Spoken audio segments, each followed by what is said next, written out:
SAW. Berdusta atas nama junjungan besar baginda Nabi Muhammad SAW. Bermaksud berdusta atas nama baginda Nabi Muhammad SAW bermaksud menyebarkan hadis-hadis yang bukan datang daripada baginda Nabi Muhammad SAW. Saya tengok dalam masyarakat sekarang ni mudah sangat copy paste. Tahu copy paste? Ambil dalam Google, paste. Ambil dalam Google, paste. Dapat forward. Tak ada nak check dulu, nak semak dulu betul ke tidak. Dia tidak bertanya kepada ahlinya, tapi rujuk kepada Ustaz Google banyak. Dalam Google ni tuan-tuan, bahkan dikeluarkan oleh Jabatan Agama, Jabatan Mufti keluarkan satu brosur. Dia tulis apa sini? Jangan ambil ilmu daripada internet. Ni brosur ni keluar tuan-tuan. Saya ambil lah untuk saya buat rujukan dalam kuliah saya. Dalam internet ni tuan-tuan, bukan tak bagus, bagus. Tapi bila you rujuk dalam internet semua benda, dalam internet ni kebanyakan benda yang tak betul. Dan yang tulis itu pun bukan ahlinya. Bahkan kalau kita rujuk dalam Quran, firman Allah Subhanahu wa taala dalam surah An-Nahl ayat yang ke-43, a'udzubillahi minasyaitonir rajim, fas'alu ahlal zikri in kuntum la ta'lamun. Oleh itu, bertanyalah kamu wahai golongan musyrik kepada orang-orang yang berpengetahuan agama, la ta'lamun, jika kamu tidak mengetahuinya. Maka Allah kata fas'alu ahlal zikri, tanyalah kamu kepada ahlinya. Kalau kalau kita tak tahu bab agama, tanya pada ahli. Jangan tanya pada orang buat roti canai, dia tak tahu.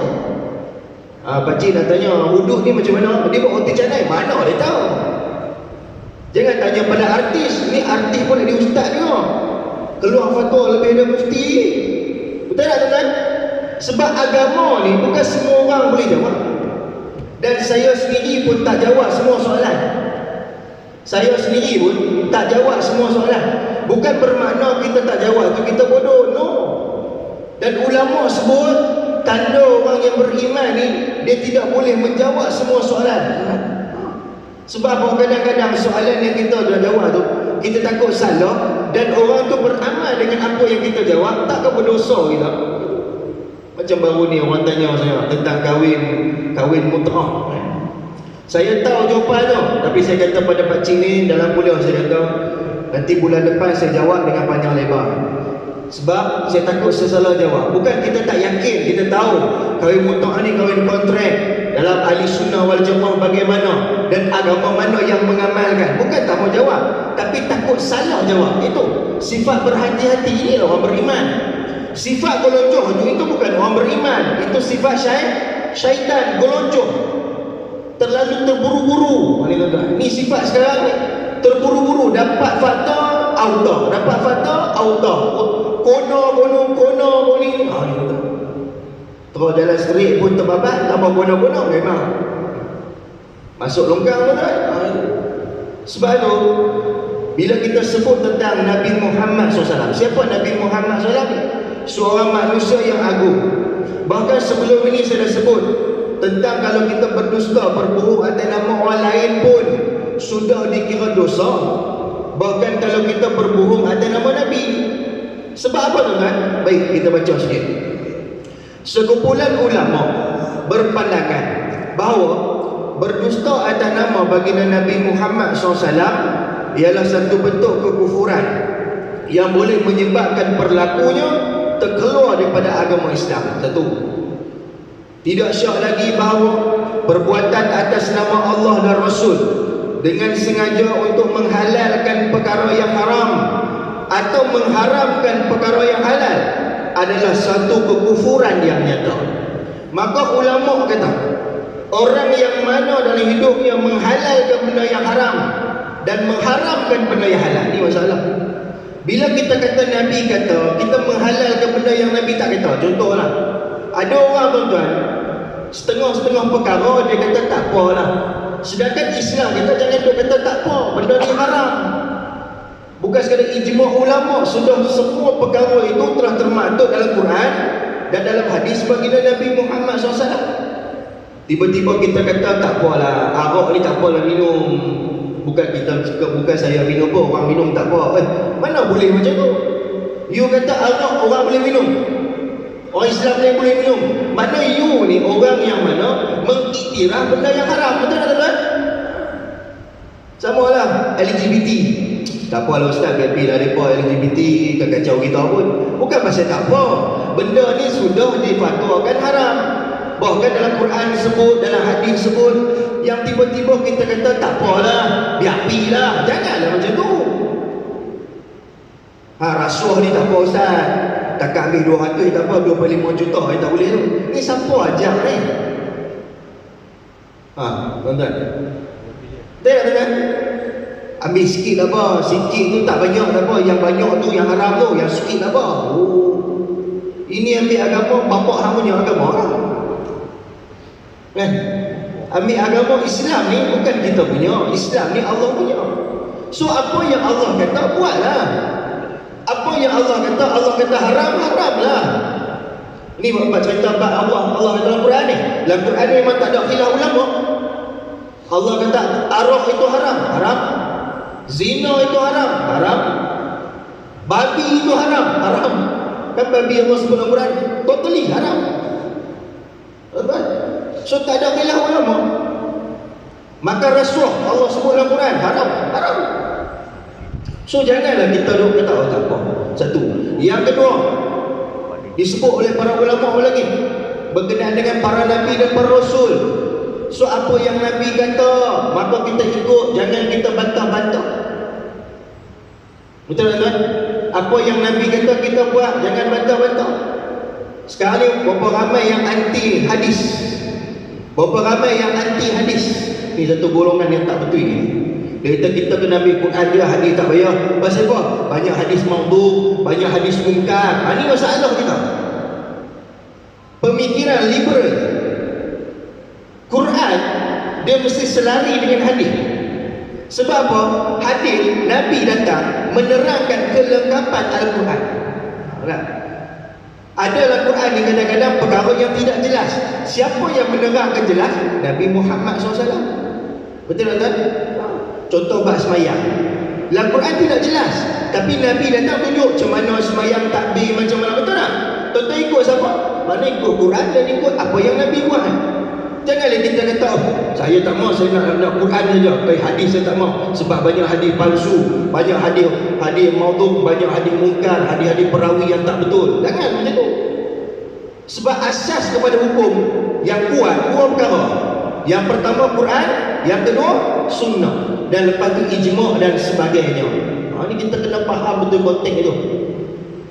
Sebab tu saya doa abang tu, kita kalau tak setuju dengan Ustaz Yusri tak apa, jangan tak setuju dengan Nabi. Saya marah tu kan, Ustaz cakap tak betul, tak apa. Mungkin Ustaz cakap tak betul, mungkin Ustaz ada salah sebab dia manusia biasa. Tapi you jangan kata Nabi salah, Nabi Muhammad ni hadis Nabi tak relevan. Ini orang ke berbuang ni? Dah ada orang macam tu. Dia kata hadis Nabi ni tak relevan Ustaz zaman sekarang ni. Kita zaman media, zaman moden, hadis Nabi ni zaman batu boleh lah. Kalau tak engkau apa ni saya pun.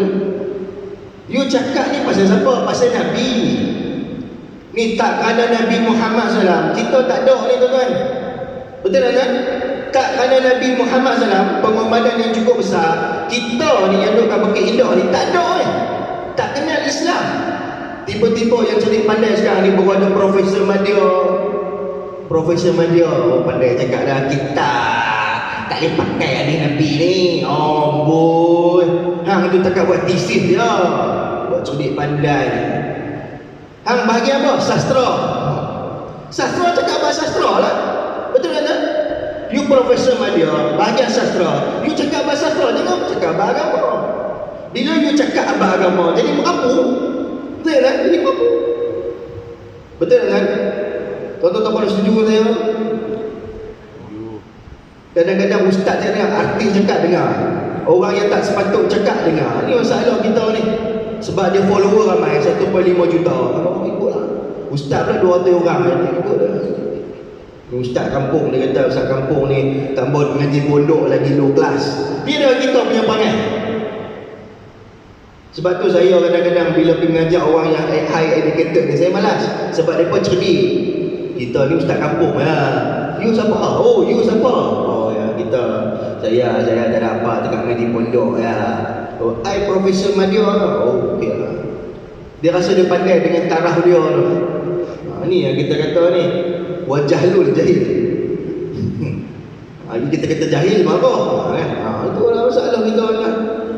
Sebab tu saya nasihat diri saya tuan-tuan, jangan kita berfatwa ikut sedap mulut kita. Kan? Macam kita tak setuju dengan fatwa. Contoh rokok haram, vape haram, shisha haram, ketum haram. Tak setuju tak apa. Tapi jangan buruk-buruk kan. Inilah ulama sekarang. Datang haram je dah. Tuan-tuan, saya jumpa orang macam ni tuan. Dia lah ustaz sekarang ni, datang masjid nak haramkan. La ilaha illallah. Saya main bukan nak haramkan. Ni Quran sebut ni tuan-tuan. Takkan saya kata Allah kata haram, saya kata makruh. Dia sesat pula. Jadi ayat bin pula. Tuan-tuan. Dia kena faham lah tuan-tuan. Bukan saya bercakap sedap mulut, cakap mesti ada dalil dan berlandaskan apa yang betul. Baik. Sabda baginda Nabi Muhammad SAW, hadis yang diriwayatkan oleh Bukhari dan Muslim, innal kadhiba alayya laika kadhiba ala khairin man kadhaba alayya amidan falyatabahwa mahadahu minan nar. Sesungguhnya perbuatan dusta atas namaku tidak sama seperti berdusta atas nama selainku. Nabi kata berdusta atas namaku, nama Nabi ni tak sama dengan nama orang lain. Nama Haji Leman pun dosa dah. Haji Leman tak kata pun dosa dah. Ni Nabi kata hang berdusta atas nama aku tak sama macam nama orang lain. Baik. Sesiapa yang berdusta atas namaku dengan sengaja, maka dia hendaklah mempersiapkan tempatnya dalam neraka Allah Subhanahu wa taala. Mana orang yang menyebarkan apa yang Nabi tak cakap, dia bercakap apa yang Nabi tak kata, maka tempat dia kata Nabi dalam neraka Allah Subhanahu wa taala. Ni kadang-kadang bila masuk bulan Ramadan ni mulalah hadis-hadis banyak ni. Bulan Ramadan nak kena buat macam ni, Nabi habaq macam ni, dia mula. Kita tuan-tuan, dia mula ginilah. Orang Melayu kita, saya sebut sikit. Orang Melayu kita ni, dia gemar sebut apa? Nabi kata. Betul tak? Betul tak? Tuan-tuan tak bersetuju, betul tak? Nabi kata. Nabi mana? Nabi kata lah besar. Nabi mana? Nabi Muhammad dengan Nabi Isa apa lah. Dia syok Nabi kata. Dia tak kata imam kata. Dia tak kata kalau imam kata belum tentu orang buat. Betul tak? Tapi kalau kita kata Nabi kata, orang buat tak? Nabi you kena buat. Dia kata kalau kita ikut Nabi, nanti Nabi duduk kita dalam syurga, kena ikut. Nampak? Dia create satu mentality Nabi kata. Ini dah salah. Bila Nabi kata, siapa kata? Nabi Muhammad kata. Bila kita kata Nabi kata, mana benda tu telah menjadi sunnah, benda tu telah jadi hukum. Ini masalah tu. Sebab tu kena hati-hati tu. Boleh tak? Lepas ni jangan sebut Nabi kata. Siapa kata? Nabi kata. Orang mana? Tu pakcik tu kata. Pakcik kata lah. Pakcik tu pula. Dalam tak ada siapa kata pun. Macam contoh saya cerita sebelum ni lah. Kita nak kereta, sebelah ni accident. Orang Malaysia ni kalau kereta accident, belah ni pun jam belah ni. Belah ni tak accident pun, tapi belah ni accident. Dua-dua link jam tu. Aku pun pelik manusia ni. Dia ambil gambar. Orang yang pertama tengok, dia kata teruknya kereta total loss, mesti mati lah. Dia tak tahu pun mati dah kan. Mai orang kedua pula, bukan dia mati, putih kepala. Mai orang ketiga, hancur orang tu. Memang kereta hancur, memang jadi macam lepak lah. Dia punya tambah tu, ya Allah tuan-tuan. Jadi orang pertama kata, kereta total loss ni kau kurang mati. Orang pertama. Mai ke orang kedua pula, dia tambah pula, bukan kena mati, kepala putih. Mai orang ketiga bukan putih, hancur. Kira jadi macam blended tu lah dia kata. Dia punya tambah tu dahsyat gila kan. Orang gila dahsyat tu. Dia suka tokak tambah. Ini lah. Tambah sikit-sikit tambah. Benda-benda ni boleh tambah, bukan macam makan nasi. Makan nasi tambah lah, tambah-tambah. Bak agama tak boleh tambah-tambah. Benda dah termaktub tak boleh tambah-tambah. Baik. Sabda baginda Nabi Muhammad SAW, hadis riwayat Imam Ahmad, yutma'ul mu'minu ala kulli syai' illa khiyanatan wal kadhiban. Seorang mukmin itu diciptakan dengan segala sifat kecuali khianat dan dusta. Khianat ni tak amanah lah. So terima apa maklumat dia khianat, dia tak amanah, maka dia sebarkan. Sebab tu nasihat saya satu, yang pertama, bila kita dapat satu-satu maklumat tak pasti, jangan kongsi. Ni RTM Hiburan TV. Tak pasti, jangan kongsi. Dapat dalam Facebook, dapat dalam WhatsApp, dapat dalam Instagram, dapat dalam media sosial dan sebagainya, maka tengok dulu. Fatabayyanun. Apa maksud tabayyun? Siasat, selidik. Adakah benda itu betul? Betul ke ni?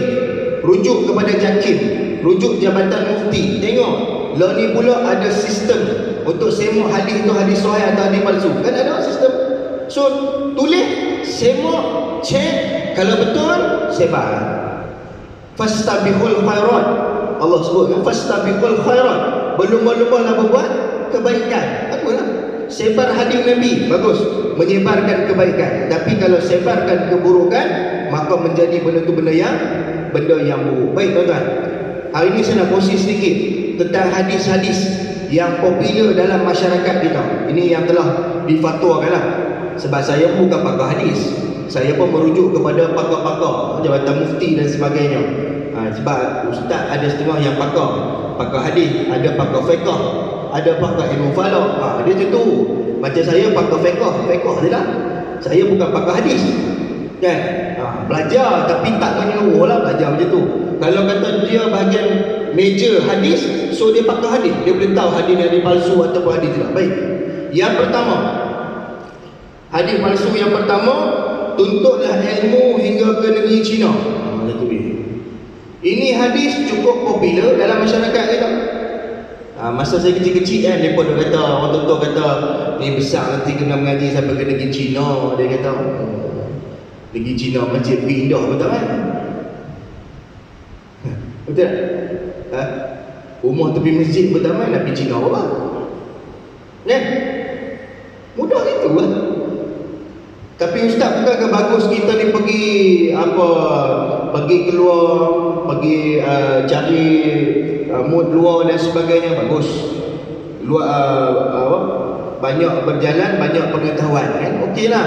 Tetapi jangan kita menyatakan, tuntut ilmu hingga ke negeri China ni merupakan hadis Nabi. Tidak. Cumanya setengah ulama, saya merujuk dalam kitab, menyatakan ini ada setengah kata ungkapan ulama. Nak menyatakan kita berhijrah jauh ni banyak pengalaman kita dapat. Ada yang kata tuntutlah ilmu sampai ke negeri China, maksudnya pergi jauh, banyaklah pengalaman ataupun benda-benda yang baik kita dapat. Baik, itu yang pertama. Tentang hadis yang banyak dalam Google ni tentang tuntutlah ilmu hingga ke negeri China. Baik, yang kedua, hadis yang cukup popular pada dahulunya adalah payung emas. Pernah dengar payung emas? Nak payung emas? Nak payung emas? Selalunya payung emas ni digunakan untuk apa? Bila dia cakap kat lelaki, dekat bini dia lah, Ya nak payung emas lah. Nak. Bini pun tak tahu. Nak. Kalau ya nak payung emas, dia kena bagi abang kahwin lain, dapat payung. Bukan 1, 10 dia kata. Siapa kata? Nabi kata. Tu yang seorang pakcik tu kata, ustaz, kalau kita nak masuk syurga ni tak payah payung dah ustaz. Payung dia kata. Motor tu syakil. Duk masuk syurga, duk payung, duk kalut payung. Lah dia kata kan. Payung emas ni tuan-tuan, dulu viral, famous hadis ni tentang payung emas. Nasihat saya tuan-tuan, orang lelaki-lelaki ni nak poligami ni tak salah, tapi jangan guna model agama, jangan jual agama. Ni penunggang agama, jual agama kan. You nak kahwin tu Tuhan, lepas tu kata Nabi kata kalau lagi kahwin seorang lagi masuk syurga. Tak payahlah. Sebenarnya tuan-tuan, berpoligami, apa maksud poligami? Poligami ni apa? Kahwin lebih daripada satu. Seperti mana Allah sebut dalam Quran, 2, 3 ataupun 4. Kahwinlah 2, 3 ataupun 4 jika kamu boleh bersikap adil. Kalau tak boleh bersikap adil, Allah kata cukup 1. Orang kita ni suka, dia kata sunnah Nabi tu kita kena kahwin 4. Dahsyat gila. Dia punya cakap ni orang ni, kahwin kena 4 ni sunnah Nabi. Puasa dah pun.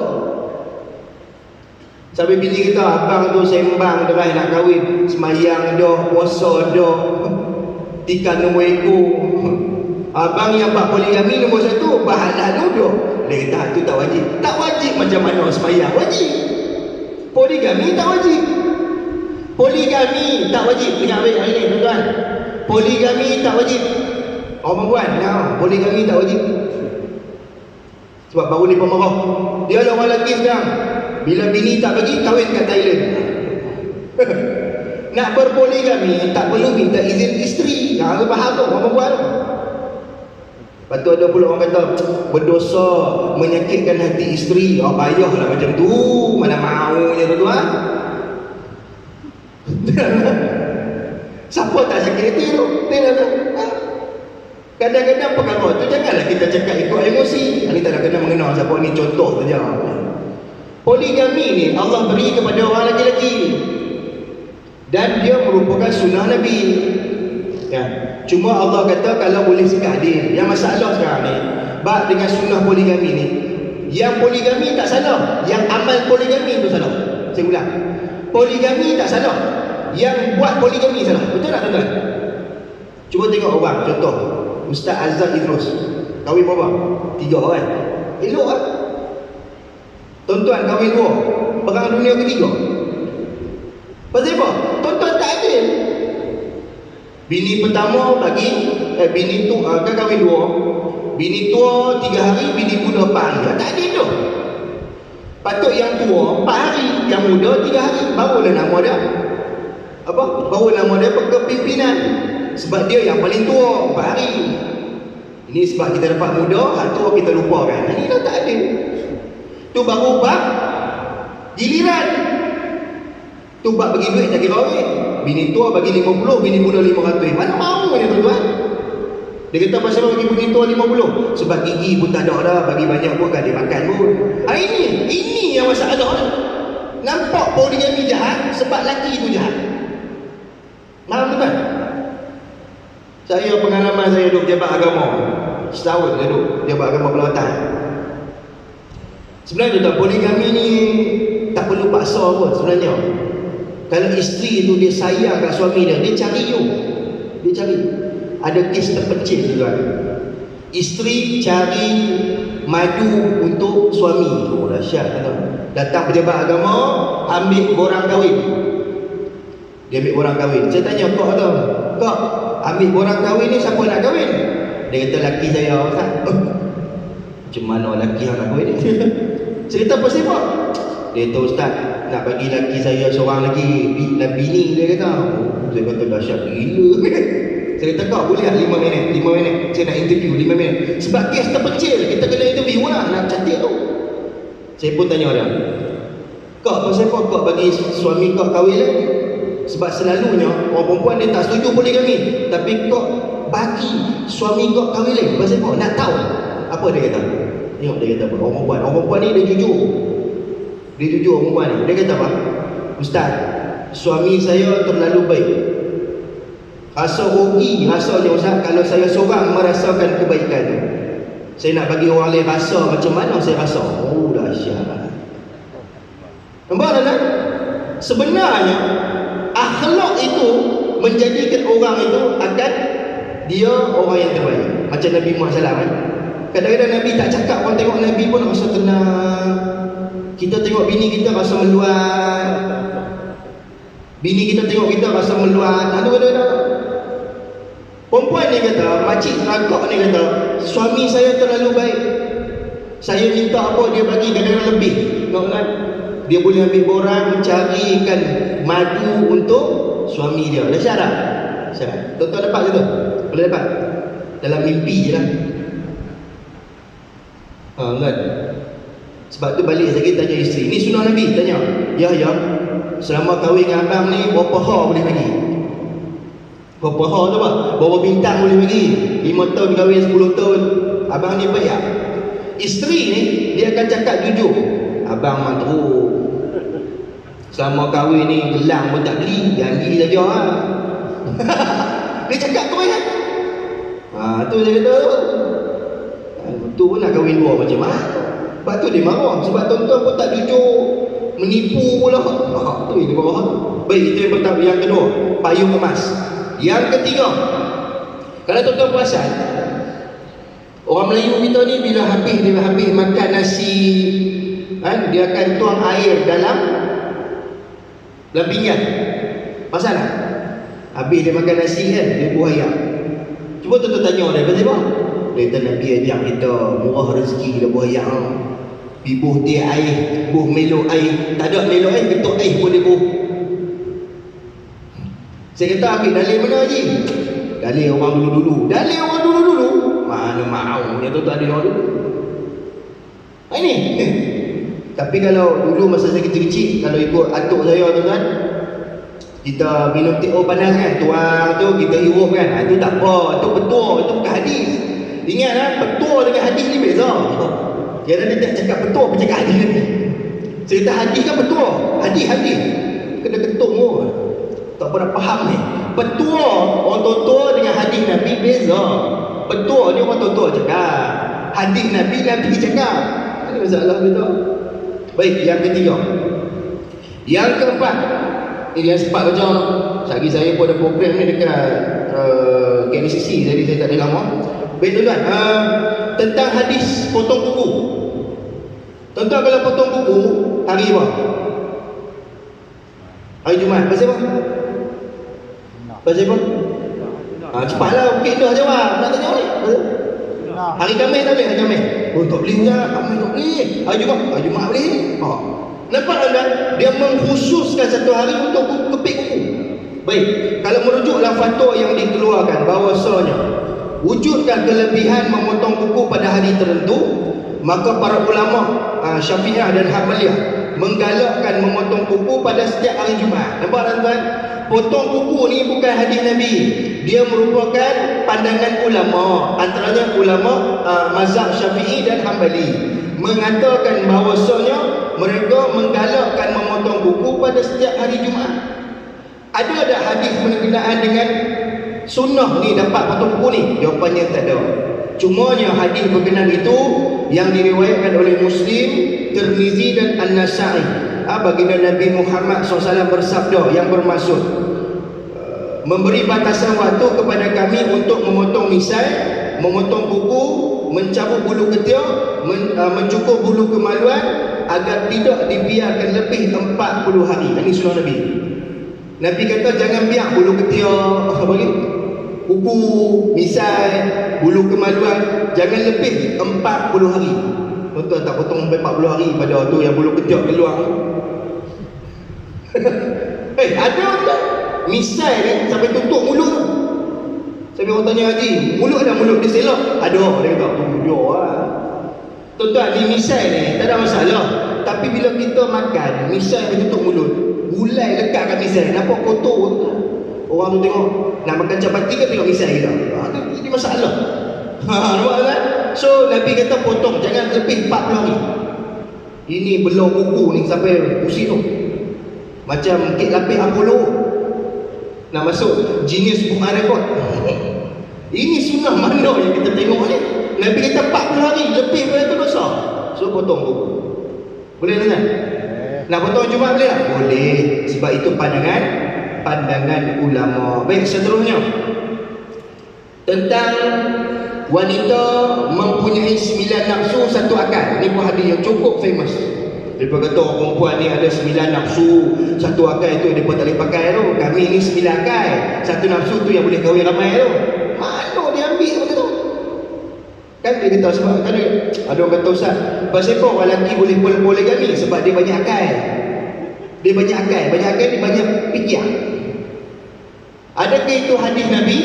Maka ulama memfatwakan bahawasanya berkenaan dengan hadis 9 nafsu 1 akal ataupun 9 akal 1 nafsu ni, hadis ini bukan datang daripada baginda Nabi Muhammad SAW. Cuma rekaan semata-mata dan tak ada pun tentang hadis tersebut. Cuma ni kalau ikut logiknya orang lelaki orang perempuan ni, siapa fikir banyak? Orang lelaki orang perempuan dalam kajian. Orang lelaki orang perempuan, siapa yang fikir banyak? Orang lelaki. Dia fikir jauh. Orang lelaki ni dia punya pemikiran jauh. Dekat-dekat dia tak fikir. Anak dia berak, anak dia lompat atas pintu, dia tak fikir. Dia baca surah abang tu dia kena fikir jauh. Sebab tu kalau kita tengok orang lelaki orang perempuan, siapa cepat beruban? Uban banyak siapa? Orang lelaki orang perempuan? Orang lelaki, sebab dia banyak fikir. Dia fikir nak kahwin lain macam mana, nak kahwin lain. Dia fikir ke?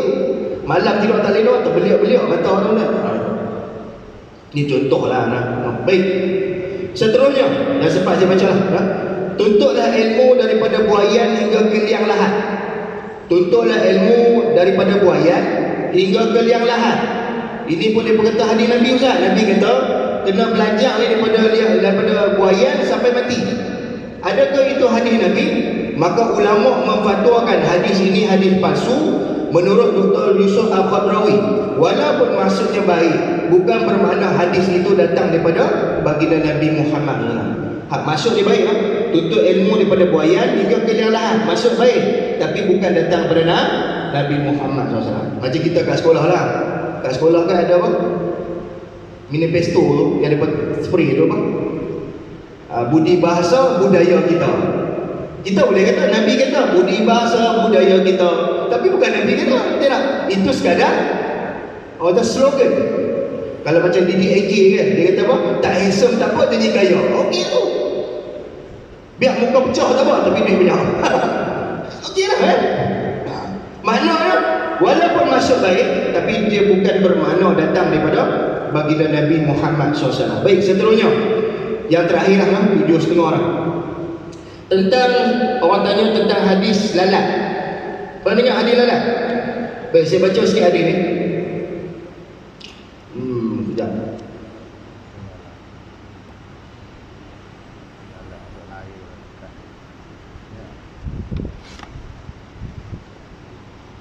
Baik. Hadis ini diriwayatkan oleh Bukhari. Baginda Nabi Muhammad SAW bersabda, jika ada seekor lalat yang jatuh pada minuman kalian, maka tenggelamkanlah dengan air. Ada air kita tunjuk. Baik. Nabi sebut, jika ada seekor lalat jatuh dalam minuman kalian, maka tenggelamkanlah.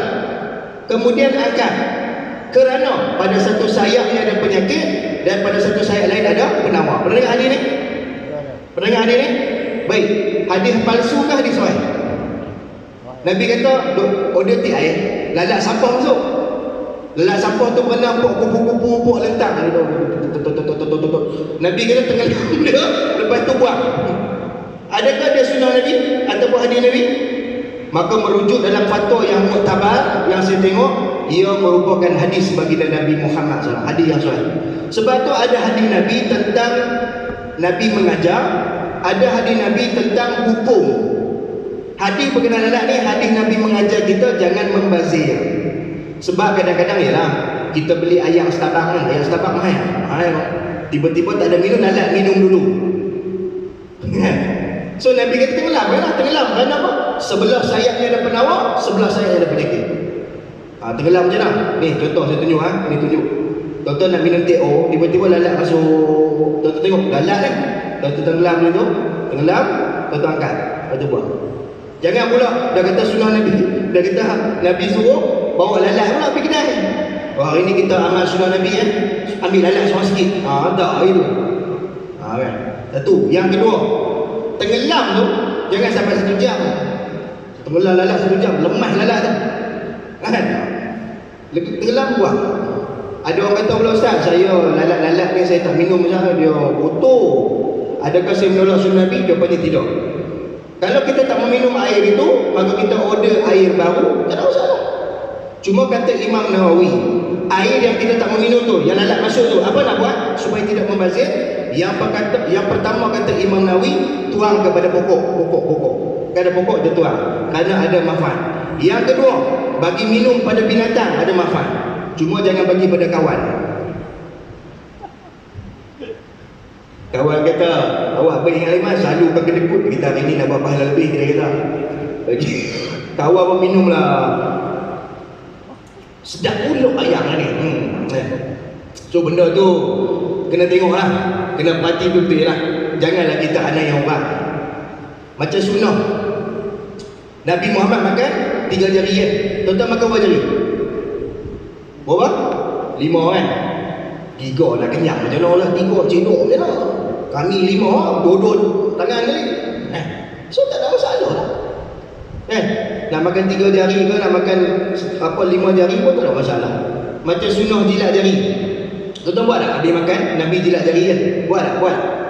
Buat. Saya duk perhati ada orang tuan-tuan. Saya duk perhati lah. Dia amal sunnah Nabi bagus. Tapi sampai 5 jari masuk dalam mulut ni. Itu tak bagus tu. Sampai jilat jari ke sini ni. Sap. Oh, tak cukup dengan tu. Pinggan pun jilat sekali pun.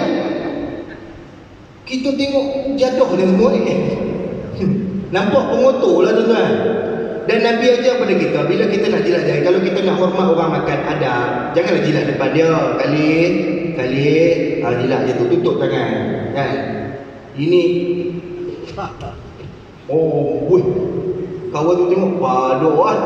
Dia duk makan tosik, berhenti tosik tu. Tuan-tuan, ada samalah bersiwak, bersugi kan, tak tanya tu. Saya duk perhati kadang-kadang bagus dia kotak sugi dalam poket kan. Tapi tak pun nak cantik pasal apa, bila tengah bercakap dengan orang tu dia tonjok gigi dia. Dia kata Ustaz, nak pergi mana lah? Tu yang tak bagus tu. Lepas tu dia tonjok tu, tok sugi kat situ, so tangan salam. Tak gigi pun. Lekat kat tangan tak gigi tu, betul dah salam orang. Lah. Comel sikit lah. Boleh tak?